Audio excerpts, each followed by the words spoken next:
Hey guys, it's Amayirot Akago again with my second Let's Play, this time covering Space Quest 2 Vohaul's Revenge.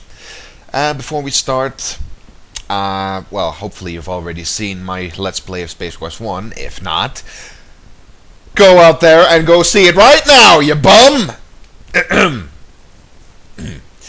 Anyways, Space Quest 2 is not too different from Space Quest 1. In fact, that's the main criticism for most people. It simply didn't bring that much new to the table, and in fact, many people claim it's not as funny as Space Quest 1, but I respectfully disagree. Space Quest 1 really wasn't all that funny, but Space Quest 2 really amps up the humor, as you'll see throughout my Let's Play. What else? Well, it's about the same length as Space Quest 1 though, but I will be going through it in a bit more detail and not hurry along like in Space Quest 1. I'll be paying a lot more attention to some to a lot of the gags that are in object descriptions and deaths and stuff like that. So, let's jump right in, shall we? And again, I do not want to use a joystick. And once again, we hear that famous Space Quest theme tune in a slightly new variation. Sadly, in PC speaker. But this is the last Space Quest game to use PC speaker sound, so...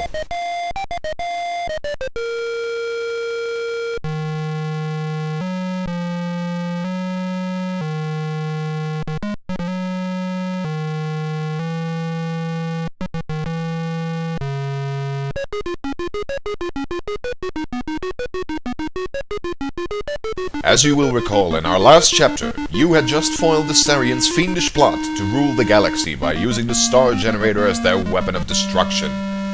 You became a hero by saving countless lives and returning the star generator technology to safe hand, if you were smart enough to get the cartridge back. Life was beautiful.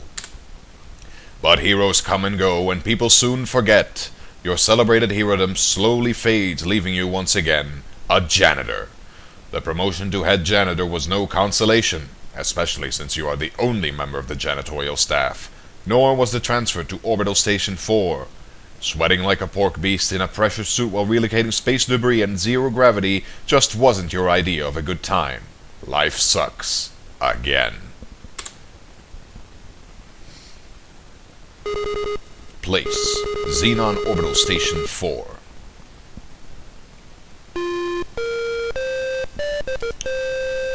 It's a neat little sequence here. And as you'll notice, there's a bit more music throughout this game. Here and there. So, once again, I type in my name. And the game begins. Orbital Station 4 is one of many orbiting Xenon, your home planet. It is a transfer point for travelers seeking transportation to the various planets in the Urnan system. And you'll notice they finally decided that Urnan is, in fact, a star system and not a galaxy. As we begin this chapter of our story, we find you, Amayirot Akago, ace janitor, doing what you do best. For the record, I'm not really a janitor. I am, in fact, a mailman. A beep emanates from your wristwatch. You release your grip on the broom.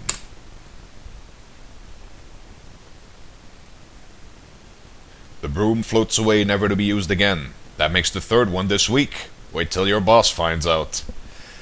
Anyway, guess we better answer that call. The C is for communications, obviously. Amayirot Akago, get in here on the double. You've got a mess to clean up in the shuttle which just returned. One of the passengers got space sick on the way down. Besides, you should have been done out there an hour ago. Get a move on!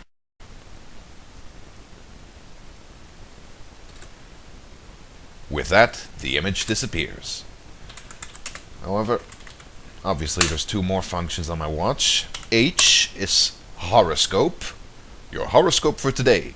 Keep up the good work. Today could bring that big promotion you think you deserve. Don't take any wooden buckazoids. And T is for time and temperature, apparently. Seeing as we're out in a vacuum, it's pretty cold out here, but that's what the suit is for. Also, here we find our very first way to die in the entire game, so I probably should save my game right here. XOS 1. Walk right out here.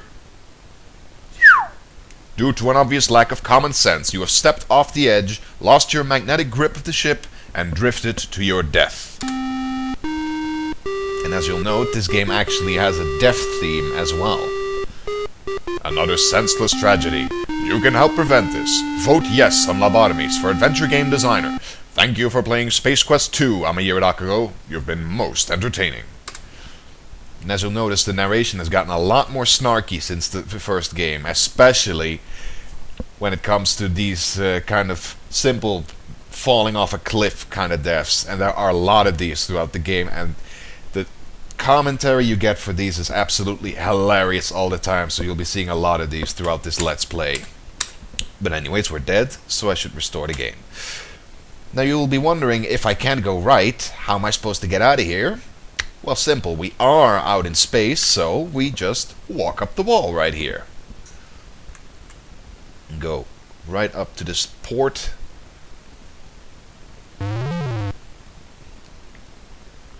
You are whisked away to the airlock chamber. That message disappears pretty quickly for some reason. Stand by for decontamination.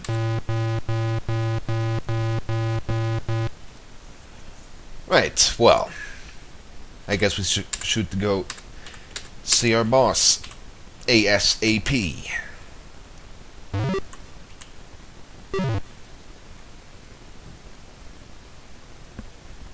Speak of the devil. You've got a lot of nerve coming in here with your EVA suit on, Amayirot Akago, screams your boss. That's the last straw. Turn in your mop. You're fired! Well, Amayirot Akago, you certainly didn't get off to a very good start. Better luck next shift. Keep up the good work, Amayirot Akago.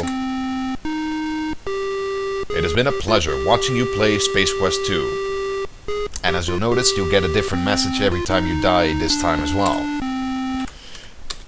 So yeah, we better not get our boss any angrier than he already is. And it's in this game that the Rogers trademark outfit debuts. Though the colors vary from game to game, but most of the time it's just basic white or grey shirt and pants and the purple or pink sleeves. Over here are some lockers. Right. This is the airlock chamber. From here you can gain extra vehicular access. Spare suits hang on the back wall. Some lockers are mounted on the side wall. In my locker we'll find... You bravely peer into the locker to find a Rubik's Rube puzzle and your athletic supporter. Well, I can just get all, to get all the items all at once. The description of the inside of the locker was wrong. I knew there were more objects in there, but... Well, anyway, I have an order form.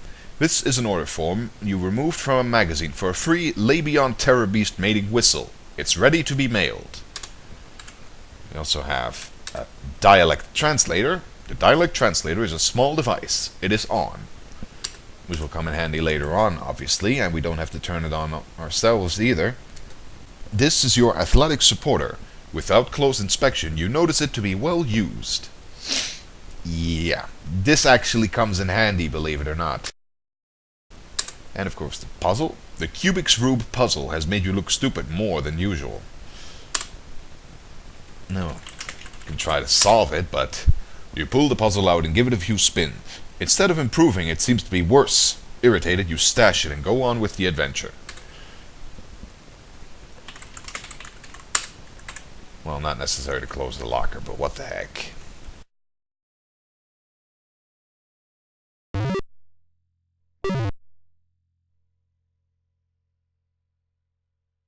And here we run into my boss again. It's about time you got in here, Amayirot Akago. Head for the shuttle bay on the double. I'm warning you. You're on your last leg around here, bud. One more screw-up and you're history. He then orders the transportation officer to send you directly to the shuttle bay and nowhere else until the job has been completed. You are in the transportation control room of the Orbital station. The room is abuzz with activity as technicians monitor XOS-4 operation. A pneumatic transport tube is accessible from the walkway above. Just gonna see if I can talk to these guys. The technicians are seated in front of monitoring consoles. They look like your average crew types. The chief's not happy with you, Amayirot Akago, the man said. You better get over to the shuttle bay soon. By the way, you still owe me 20 buckazoids. You'd best cuff it up soon. Yeah, something tells me that'll be the least of my worries soon. So, we head up here. And yeah, it's pretty obvious what I'm gonna do next. You're into the game barely 7 minutes, and already you've nimbly stepped to your death. How far down your family tree did Knuckles last play an important role in locomotion? Watch your step next time. Thank you for playing. You've been very entertaining. Yeah.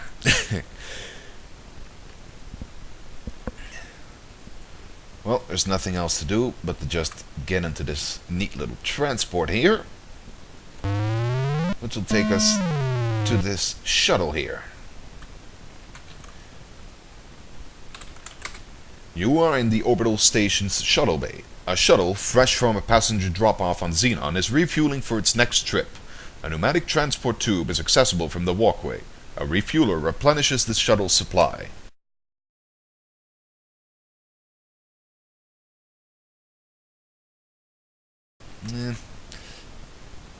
Kinda silly of Roger not to bring along any cleaning supplies or anything, but well.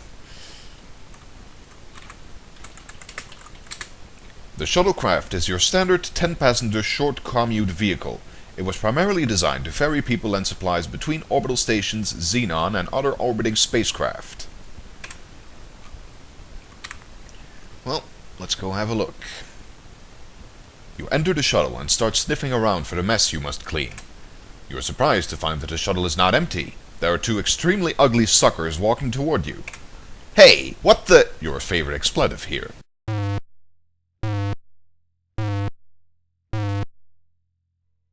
Your protest is cut short as two interstellar ruffians proceed to thump you unconscious. Everything fades. Well, that wasn't very nice. Time passes. More time passes. A strange dream turns into the realization that you are being shaken and talked to by a voice unfamiliar to you. A dull ache triggers a distant memory of a scuffle in which you were the focal point.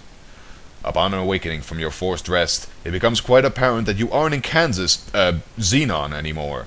You find that you are being held upright and under physical restraint from both sides by, you guess, the galactic goons you met on the shuttle. As you try to struggle free, you notice that your hands are tied behind your back. As the eyes dial into focus, you make out an oddly disfigured being seated before you. A sagging mass of flesh that appears to have been human at one time. Tubes and wires extend from his body, leading to machines which keep him alive. Suddenly his visage stirs and he begins to speak. Well, well, did we have a nice nap? I thought we would have to resort to drastic measures to wake you. Oh well. Welcome to my humble fortress, Amayirot Akago. The name's Vohaul. Sludge Vohaul. I was the genius behind the star generator when it was still in the concept stages. It was to be my ultimate war weapon until some sissy pants scientists decided it would be better to use saving lives rather than destroying them. What a waste of technology. Excuse me if I sound bitter. Anyway, you ruined my Sarian operation. I was going to use the star generator to make Xenon pay for what they did to me. They were going to know my wrath in a big way. You somehow managed to change all that. Oh, I suppose I should have known better than to use those mental midget Sarians. That's not the point, however. You are responsible and you shall pay. Besides, I have another plan, and you'll not be around to foil it. I have devised a plan so horrible, so frightening, so diabolical, that no one will be able to stop me. Observe my latest creation. I intend to infest your planet with thousands of these genetically engineered door-to-door life insurance salesmen. I will at last reap sweet revenge from the scientific community that mocked me.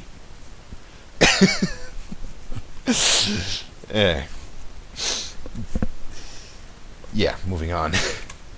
My plan was to kill you, but I've had a change of heart. Get it? He peers down at the hoses protruding from his chest and connected to a life support system. Forgive me, I'm a kidder. I've decided I would get much more enjoyment watching you suffer.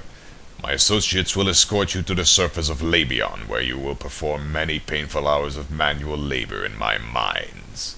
Be seeing you. An injection renders you unconscious. Your drugged carcass is loaded onto a shuttle. Upon reviving, you look through the viewing port to see Vohaul's massive asteroid fortress getting smaller. And that's some very impressive artwork for the time.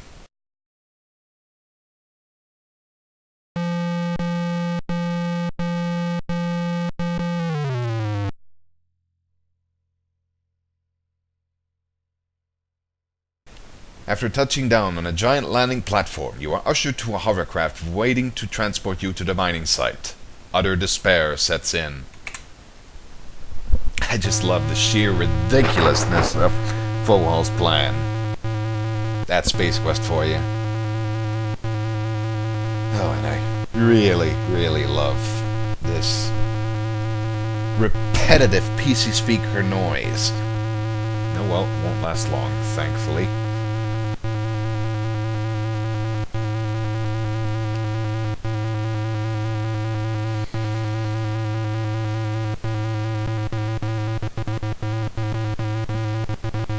Something appears to be wrong. Uh-oh. Oh, great. I suppose we're out of fuel. Way to go, Gorf Breath. Don't blame me, it was your turn to fill up. You're always forgetting to do it. Wait till the master finds out. You're in big trouble. Hey, don't talk to me that way, you slime bucket. I filled the last time, dip. The argument between the two guards is cut short as gravity reasserts itself. Crash! By the way,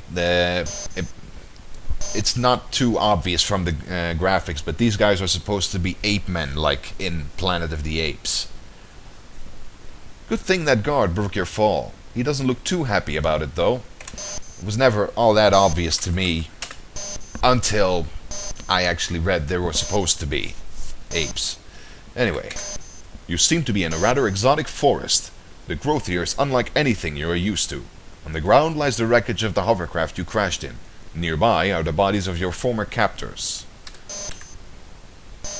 You may notice annoying sound here. Everything inside is twisted and bent. You do notice a button with a flashing light next to it. It seems to be emitting a high-pitched beep. Now you're supposed to push this button to make it stop beeping. I'm not sure why exactly. But it does net you a few extra points, so why not? And then there's this guy. The guard appears to be less thick than you remember him. Many of his formerly contained body fluids seem to be at large.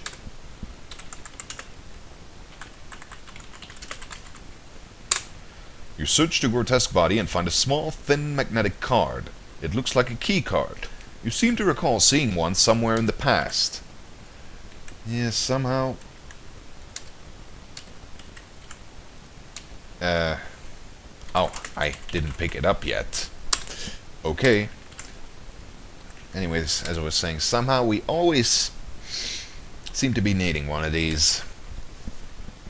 So, now that we're down here on the surface, I guess I should save my game once again. Because, as we'll soon find, it's not very safe down here. Yeah, see what I mean? Ah! You fall to the bottom of a concealed pit. You might have survived the fall had you not come in contact with the several 30-centimeter long spikes planted vertically along the bottom of the pit. Ouch. But that's what saving and loading is for.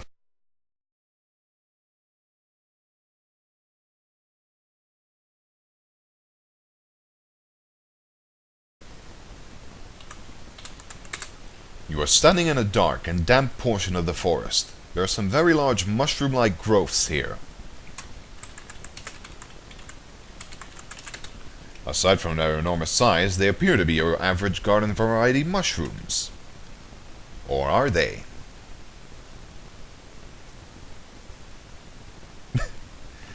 Smiling. Holy jeez, boy, that mushroom thing sucked you clean up. You can't move a muscle nor see a speck of light. You begin feeling waves of tingling, warmth, and moisture. Suddenly, it's not so bad in here. Whoa, check out the colors, dude. Your body and mind enjoy the short-lived buzz that is a side effect of the lethal poison you now marinate in. You are oblivious to the end. Not a bad way to go, actually. But it sure is early in the game. I had high hopes for you. They said, "Who? Amayirot Akago? Not a chance. That chump won't last 20 minutes. I said, "No way. Amayirot Akago isn't that lame." So anyway, don't make me look stupid too. So yeah. Like I said, the narrator has gotten a lot more snarky since last time.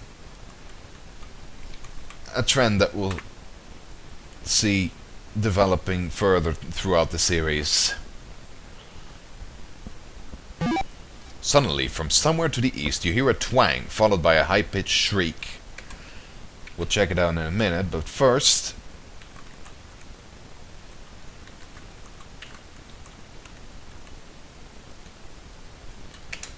Yeah, can't move through there.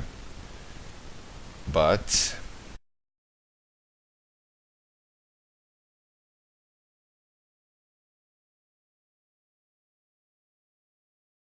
well, it sure is taking its sweet time. Or is it because I'm hiding already? Ah, you hear something. It sounds not unlike the hovercraft you wrecked in. That's the reason I'm supposed to hide here, because any minute now that hovercraft will come out of nowhere. And if I'm out in the open like this, I get vaporized. Drats! Vohaul's troops have tracked you down and passed sentence for your escape. Tough luck, eh? But if I stay hidden right there, he can't find me.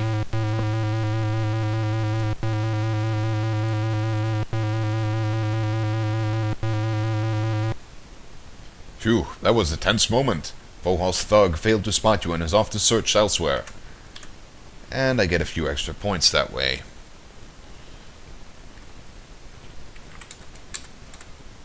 Yeah. 19, actually. Not that it matters much, but oh well. This is as uncool can be. It looks like you've adhered yourself to this tree like a fly to flypaper. And speaking of insects, here comes a swarm now. A nice little PC speaker rendition of Flight of the Bumblebees, which actually reoccurred in several Sierra games. You'll be proud to know that you have filled today's nutritional requirements for many of the local carnivorous insects. Adventuring is not always pretty.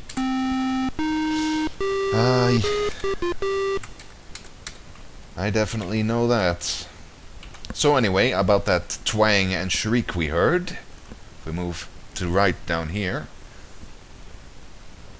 there's this little guy who apparently ran into a trap. So we should free him. Well, I say type free man, but well, it's not actually much of a man. But oh well. Before disappearing through a tiny hole in the brush, the little creature gives you a long glance. And as we'll find out, saving him has some useful repercussions in the future. Although it's not 100% necessary, but It makes life easier for us. And also, points.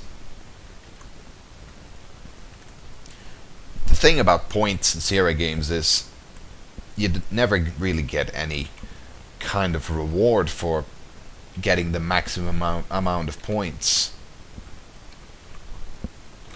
And most of the time you gain the points, few amount of points you need to max out your score for really subtle, insignificant stuff, like looking at a certain thing at the right time, or talking to someone, or yeah. Anyway, up here is a mailbox. So we can insert our form here. Put form into box. Let's don't and say we did. I do have the form with me. Put form in box. Put form in mailbox. Ah, that's more like it. And seeing how we are in the future, we get instant gratification. The mailbox hums and buzzes for a while. Then an object of some sort drops into the tray at the base of the box. The machine goes silent.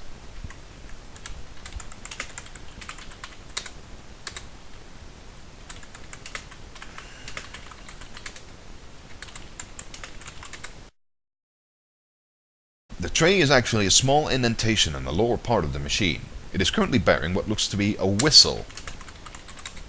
Okay. The whistle is usual looking. Now, the whistle is actually used at a very specific moment, but it doesn't make a whole lot of sense when you think about it.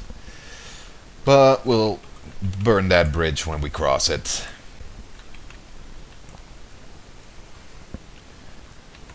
Anyways, down here to the left,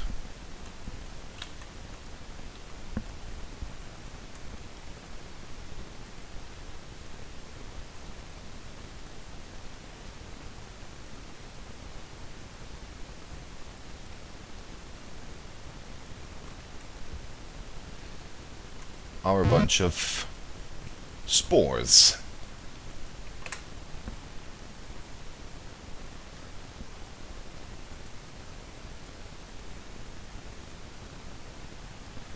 Your kick caused some spores to open and spray a fine powder into the air. As a result, you are paralyzed from head to toe, unable to move a single muscle. But, amazingly, I'm not dead. I simply can't move around for a while. I can't even look. Due to paralysis, you are only capable of displacing air. So my only option right now is just sit back and wait for me to get back on my feet. See if I can make this a little more bearable.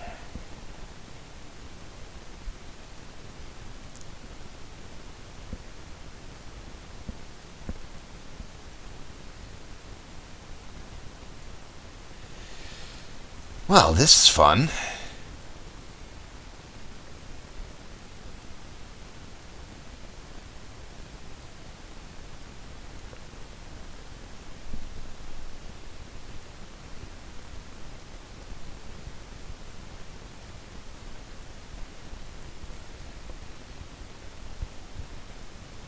Fortunately, the paralysis wears off and you seem to be back to normal.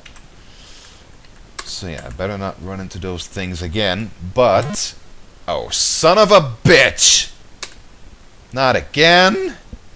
Sorry guys, I really didn't mean to do that. Damn it.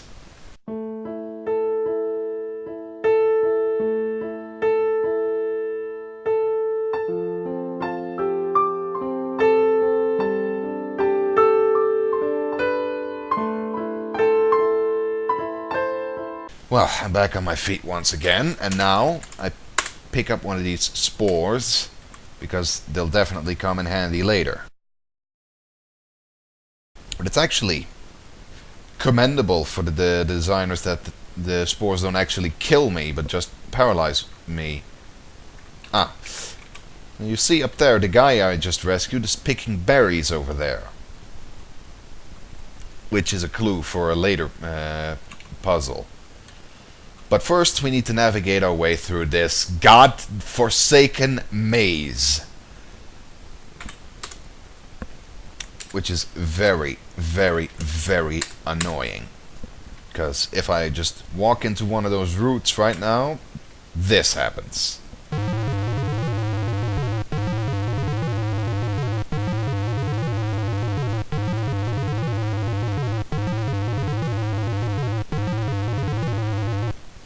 Good. You've succeeded in establishing contact with one of this planet's life form, and it looks like you'll get to examine it up close and personal. A giant root-looking thing is giving you a guided tour of its digestive system. What you experience next is too horrible to describe. Let's just say that you die as a result. You are dead. Trust me. It may please you to know that during the night you didn't digest well. For a while, gastric distress made it extremely unpopular with the other root monsters. Way to go, Wingnut. Once again, you've demonstrated your inability to sustain life. You quickly glance around the room to see if anyone saw you blow it. Thank you for playing Space Quest 2, Amayirot Akago. You've been swell to watch. Have a nice day. And unfortunately, we're gonna have to get through this thing somehow. By walking very carefully around the roots. Why you can't simply step over them is beyond me. A definite case of fridge logic.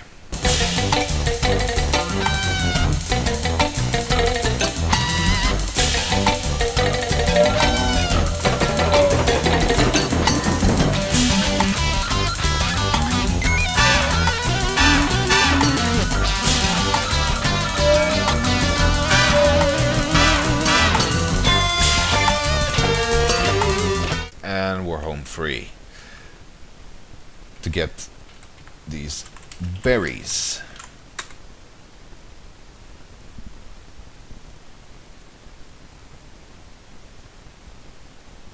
You snag some of the odoriferous red berries. The strange red berries pack a very pungent aroma. And now we get to go all the way back through the goddamn maze again.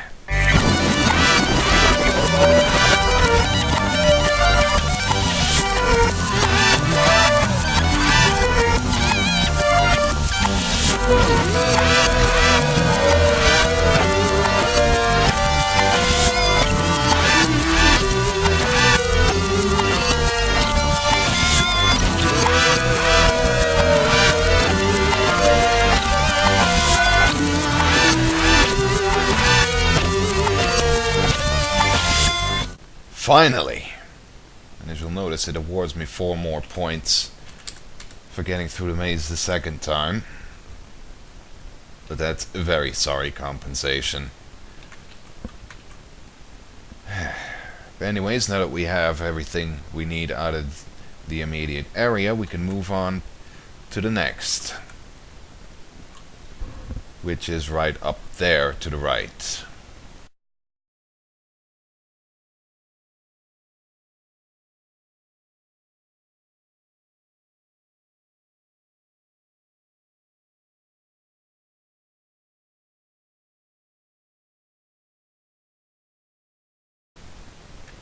Yeah.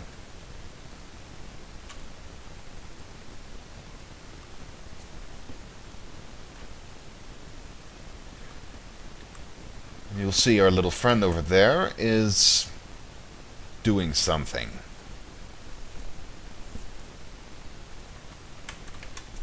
Well, let's go after him.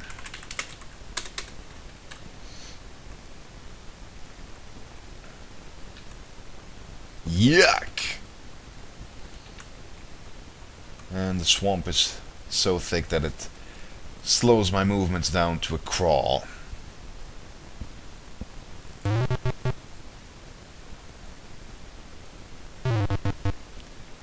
That can't be good.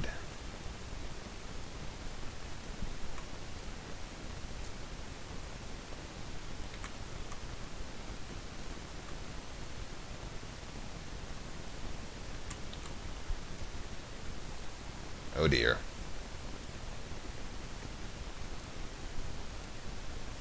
You feel something slimy clamp down on your leg and pull you beneath the surface. You struggle in vain to free yourself. Unfortunately, your desire to breathe results in the intake of a large quantity of swamp water. If the lack of oxygen hadn't killed you, the taste of the putrid water would have. You're dead. Better luck next time, Amayirot Akago.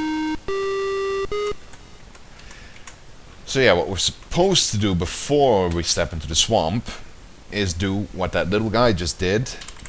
Rub berries on body. You rub the berries all over your body. You now smell like a walking ammonia inhalant. But, naturally, that will result in me tasting not very pleasant. Which is enough for that swamp monster to decide not to eat me.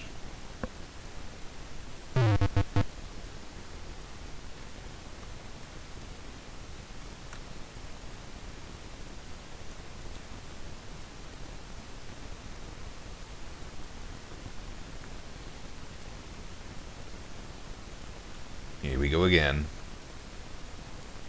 You feel something slimy clamp down on your leg and almost as suddenly spit you back out.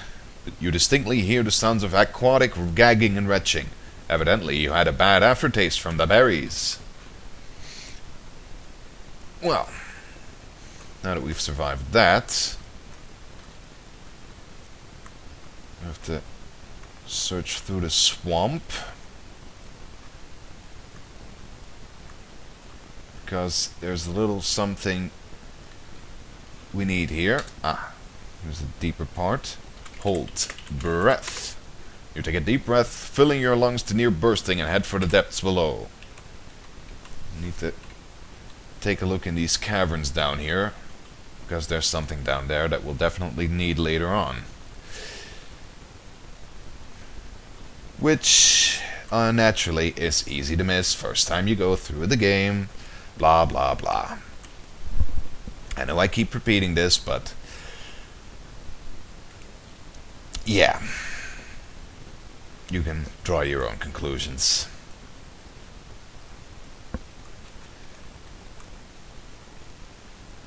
And here we find what appears to be a hunk of glowing kryptonite. So it's a good thing we're not Superman. You're in a small grotto below the swamp. A strange light dances off the walls of this cave. Its origin, a glowing gem situated on top of a boulder. You take the glowing gem. The glowing gem provides a gentle illumination. Always handy to have a natural light source in our pocket. Once again, you wisely take in a load of air and head below. Again, that's something you need to realize if you don't want to die, because if you just dive, Roger doesn't take a breath of air before going down and drowns really quickly. Naturally, you still drown if you stay down for too long. But at least now I have a chance of actually making it through. So, here we are, back on the surface.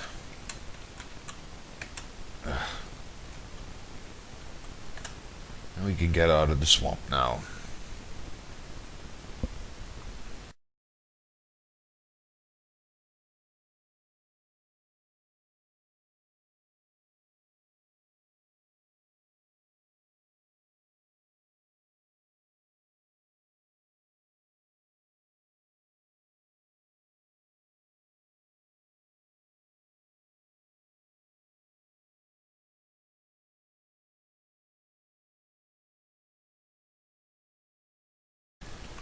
But here we come across a nasty little chasm. So naturally, the first thing we're going to do is walk right in. You smoothly step off the edge of the fissure. Gravity has its way with you, and you are sucked to the depths of the fissure at a very high rate of speed. Needless to say, you hit the bottom and your mortal remains are redimensioned to the point where life is no longer an option. Will you never learn? Seriously, to put so much effort in just a simple message about stepping off a cliff, that's genius. But what we have to do here is climb this tree.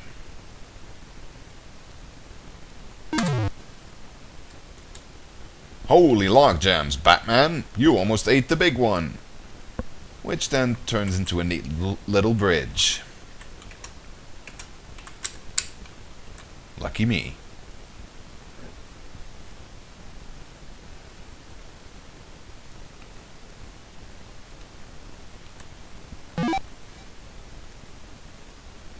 Yikes! You have been snared.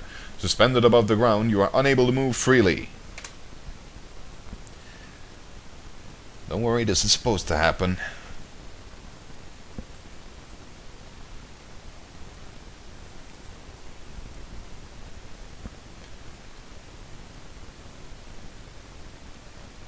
After a while, the cerebral fireworks begin. Capillaries begin to burst under the strain, and you pass out. Once again, time passes. And then some more time passes. While unconscious, you have the strangest of dreams. You imagine that your name is Larry. You are wearing something known as a leisure suit, apparently made of 100% synthetic material and proven to generate large amounts of static electricity. While prowling a locale known as the Land of the Lounge Lizards, you spend your time badgering women of the area to participate in such bizarre mating rituals such as... Just then, consciousness begins to creep in. And we have just experienced a rather shameless plug for another Sierra game, which pretty much happened all the time back in the day.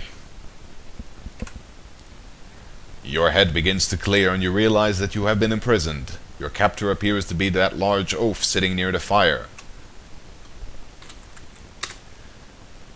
You are in a well-hidden clearing. It is surrounded on three sides by large, smooth rock formations with brush to the north. A cage is below one of the formation, and you are currently in it.